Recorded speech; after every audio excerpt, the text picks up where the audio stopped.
time alone with yourself be a curse or a blessing? If you're somebody who finds yourself alone, or if you're somebody who feels loneliness, you might find comfort in the example Wally sets.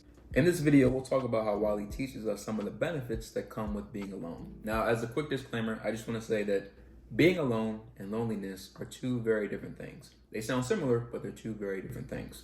Somebody can be alone and quite content, while even the most popular person can be surrounded by people but still have that sense of loneliness. For the sake of this video, we'll talk about individuals who find themselves alone and how to make the best use of your time by yourself. One of the main benefits that come with being alone is that you actually get a chance to be creative. Now, this is slightly different from my Monsters Inc. video. We're not going to talk about creativity in like a imagination sense, but we're going to talk about it in a practical sense. Wally is quite the creative character for a robot that's literally designed to make trash. As an example, he loves collecting unique artifacts.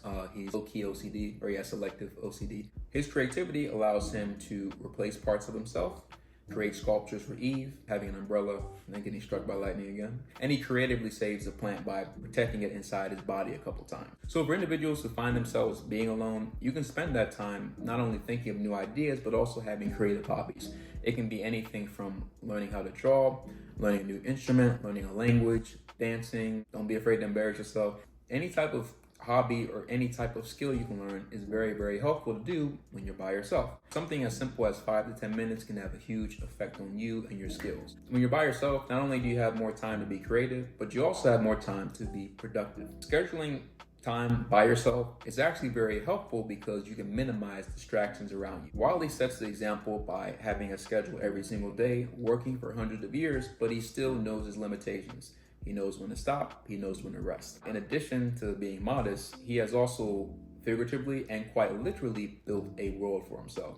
Now, this comes as benefit because he's able to show Eve his world, the work that he's done, and his productivity led to the discovery of a plant, and it allows him to casually save humanity. For the real world, if you want to increase productivity, it can be as simple as setting a schedule, especially for young adults and teens.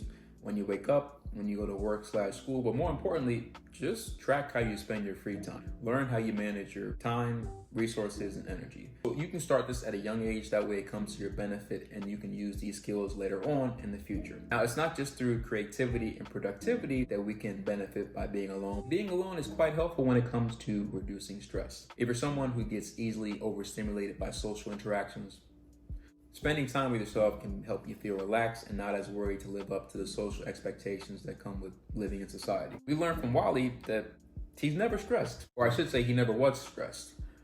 As soon as Eve shows up, Wally is stressed. This robot starts sweating, which is a crazy statement. We've seen habitually that Wally is good by himself and he can perform very well, but as soon as Eve shows up, overthinking begins. Now, it proves the point that if you are around people or if you do have social interactions, it can make you a little more anxious and can lead to overthinking. Even if you are extroverted and you still like being around people, talking involves a certain set of behaviors and expectations and social norms. Having space from these rules and expectations can help you feel more relaxed. If you feel stressed and if you feel easily overstimulated by others in social interactions, there's nothing wrong with just taking a brief 10 to 15 minutes to recharge doing something that you like. It could be listening to music, going on a walk, it could be reading. I'm not telling you to escape from reality, but I'm telling you just to regularly recharge your batteries so that way you don't feel as tense and as scared of social interactions. Ironically, as you take time to recharge and refuel your batteries, it makes you more equipped for the last benefit, which is being more in tune with yourself and with others. Spending time alone can strengthen your relationship with others. Not only does it help you maintain your sense of identity, but it also helps you think about others and those who you can relate to and help. Since Wally has been studying humanity for hundreds of years, he's in a better position to help humans. In fact, he's more human than anyone on the Axiom because he's been living life despite the difficulties instead of having things handed to him or having things easy. What does that have to do with us in the real world? A lot of the most influential people or content creators, they weren't always so popular or experienced. They were by themselves, but they used that time to strengthen their identity and who they wanted to be. They thought about people who they could help, people who they could relate to, and as a result, they had time to study their niche. So in conclusion, even though it seems kind of sad, some of the best things happen when we're alone. We get an idea, we think of someone or something we care about, and sometimes we just have this I can breathe type of feeling. Thank you all so much for watching. If you enjoyed the video, you can give it a like. If you do have any comments, if you agree with me, if you didn't agree with me, let me know in the comment section down below. If you really enjoyed the video, you can share it. And as always, remember to stay mentally fit, emotionally fit, and physically fit. And I will see you all in the next video.